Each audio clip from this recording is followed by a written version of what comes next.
When I say that I love the bus or the subway around my friends, they think I'm joking. I'm not. I live in northern New Jersey, meaning that technically I am just one bus ride away from the streets of New York City.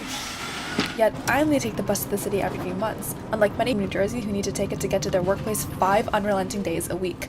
For them, it is a very different experience. My name is Val. I just dislike it. They haven't really done a great job with keeping the trains on time. It could be much better. Residents in the city limits of Chicago on the south side in a neighborhood called Roseland need more time to get to downtown Chicago within the limits of their own city if they don't have a car than people who live 90 miles away in a community called Roseland, Indiana. We know that we have work to do and we've got to do something to fix that.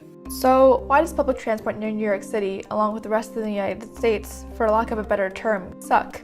And how can we fix it to keep up with the rest of the world? In the 1920s, U.S. public transit was in decent shape. Streetcars and trams were frequent and reliable. Yet, with the rise of cars came the fall of trams. Later in the 1950s, the suburban landscape was popularized. Arguably, mass transit is what kind of creates the initial suburbanization. What happens, though, in the 19-teens and 20s and 30s is you have the arrival of the automobile. Suburbanites themselves shift to the automobile. New suburbanites moving out no longer are reliant on the streetcar lines. And city governments begin shifting their money. They put their money into new roadways. By the 1960s, most of the transit companies were effectively broke. The systems hadn't become very reliable, and most of the country had shifted to the automobile. Now, public transport in the US is infamous for its unreliability. Americans had to wait 17 minutes on average to get on public transport in 2022, while 45% of Americans had no access to public transportation at all. Many people also just don't take public transport because they commute from suburb to suburb.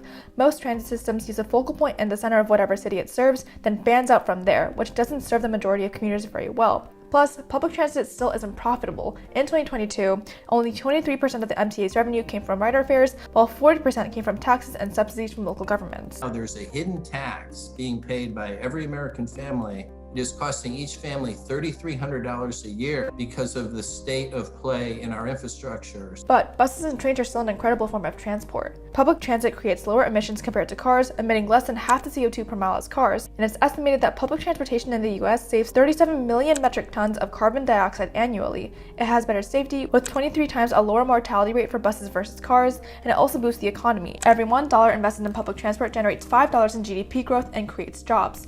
Plus, reduced traffic congestion can result in an additional $800 million annually, and business productivity can jump $1.4 billion every year. Most important, however, are its implications for equity. People of color and low-income communities tend to be near auto-centric traffic, and therefore traffic-related pollution. By increasing reliance on public transit and decreasing reliance on cars, we can lessen the burden of these environmental impacts for marginalized communities. It can also promote health equity, as public transport makes it easier for individuals without cars to access medical care, healthier food options, and vital services to communities that might not otherwise have access to these services. Lastly, public transit promotes economic equity by expanding job access, especially benefiting marginalized communities.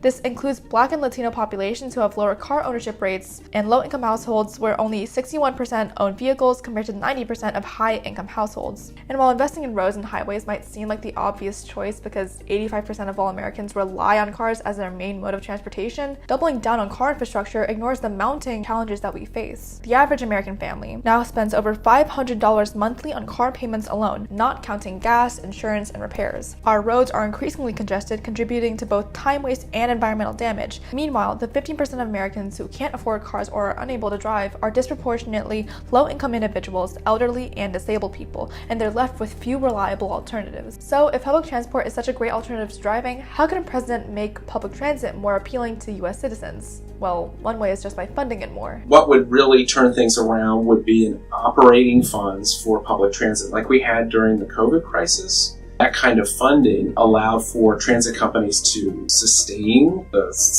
service they had and even sometimes improve it. From a policy perspective, my hope is that one day public transit is treated as an essential public service. And of course, the other sort of goals that come underneath that are we want to make sure we're always cognizant of sustainability, continuing to make sure the system remains, and of course, technology, innovation, continuing again to leverage the latest technology to help improve the customer experience and to help improve the way we do business. So after leveling the playing field on a funding level, what can policymakers do to level the playing field within transportation itself? One thing they can do is dedicate more street space to public transit usage. In some cities, streets can make up to 30% of land. A reallocation of these for public transport means dedicated bus lanes, for example, helping ensure high frequencies of service and reliability. South Korea's capital, Seoul and Cheonggyechon, had a highway to linear park conversion initiative. Within months, rider satisfaction shot up to 90%, and speeds in some bus corridors had improved up to 100%.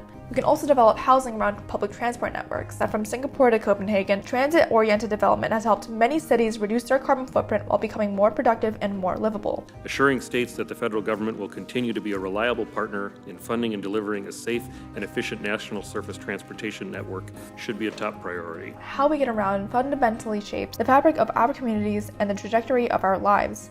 With a president that puts more funding into public transit and implements more transit-oriented infrastructure, we're not just building better buses and trains. We're building a more equitable, sustainable, and connected future for all Americans.